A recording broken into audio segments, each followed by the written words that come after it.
ಕಾಂಗ್ರೆಸ್ ಪಾರ್ಟಿಲಿ ಈಗಾಗಲೇ ನಮ್ಮ ಎಲ್ಲ MSc graduate constituency teacher constituency election ವಿಚಾರಕ್ಕೆ ಎಲ್ಲ ಮುಖಂಡರುಗಳನ್ನ ಪಕ್ಷದ ಪದಾಧಿಕಾರಿಗಳನ್ನ ಚೇರ್ಮನ್ಗಳನ್ನ ಕರೆದು ಮೀಟಿಂಗ್ ಮಾಡಿದ್ವಿ. ಎಲ್ಲ ನಮ್ಮ ಬ್ಲಾಕ್ ಕಾಂಗ್ರೆಸ್ ಅವರು ಪಕ್ಷ ಬರೀ ಅಭ್ಯರ್ಥಿಗಳಿಗೆ ಬಿಡಬಾರ್ದು, ಪಕ್ಷದ ಎಲ್ಲ ಕಾರ್ಯಕರ್ತರು ಮುಖಂಡರುಗಳು ಎಲ್ಲರೂ ಸೇರಿ ಈ ಎಲೆಕ್ಷನ್ನ ಮಾಡಬೇಕು ಅಂತೇಳಿ ಅವರಿಗೆ ನಾವು ನಿರ್ದೇಶನವನ್ನು ಕೊಟ್ಟಿದ್ದೇವೆ. ಎಲ್ಲರೂ ಒಗ್ಗಟ್ಟಿನಿಂದ ಎಲೆಕ್ಷನನ್ನು ಮಾಡಬೇಕು ಅಂತ. ಸೊ ಅದಕ್ಕೆಲ್ಲರಿಗೂ ಜವಾಬ್ದಾರಿ ಫಿಕ್ಸ್ ಮಾಡಿದ್ದೀನಿ. ಎಲ್ಲರೂ ಕೂಡ ಬಿ ಫಾರ್ಮ್ ಅನ್ನು ಈಗಾಗಲೇ ನಾನು ರಿಲೀಸ್ ಮಾಡಿದ್ದೇನೆ.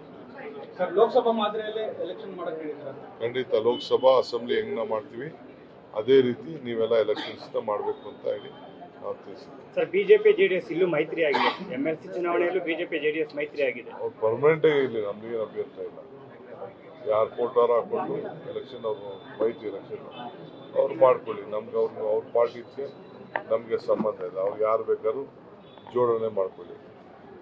ನಮ್ದೇನು ಅಭ್ಯಂತರ ಇಲ್ಲ. ಸರ್, ಈಗ ಪ್ರಧಾನಮಂತ್ರಿ ಅವರು 1 ವರ್ಷಕ್ಕೆ ಮಾತ್ರ ಸೀಮಿತ ಅಭ್ಯರ್ಥಿ ಪ್ರಧಾನಿ ಅನ್ನುವಂತಹ ಕೇಜ್ರಿವಾಲ್ ಅವರ ಹೇಳಿಕೆಗೆ ಬಿಜೆಪಿ ನಾಯಕರು ಸಿಡಿದಿದ್ದಾರೆ, ಹುಚ್ಚಿಡಿದಿದ್ದಾರೆ. ನೋಡಪ್ಪ, ನನ್ನ ಪ್ರಕಾರ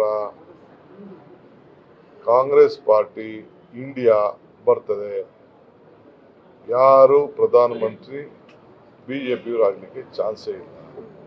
ಕಾಂಗ್ರೆಸ್ ಪಾರ್ಟಿ ಮುಖಂಡತ್ವದಲ್ಲಿ ಇಂಡಿಯಾ ಮುಖಂಡತ್ವದಲ್ಲಿ ಇವತ್ತು ಮುಂದಕ್ಕೆ ಈ ದೇಶ ಆಳ್ತಾರೆ. ಅಷ್ಟು ನಂಬಿಕೆ ನಮಗಿದೆ. ಸರ್, ಪೆಂಡ್ರಾ ಕೇಸ್ನ ಸಿಬಿಐ ಕೊಡಿ ಅನ್ನುವಂತ ಆಗ್ರಹ ಬರ್ತಾ ಇದೆ. ಪದೇ ಪದೇ ಕೇಳ್ತಾ ಇದ್ದಾರೆ.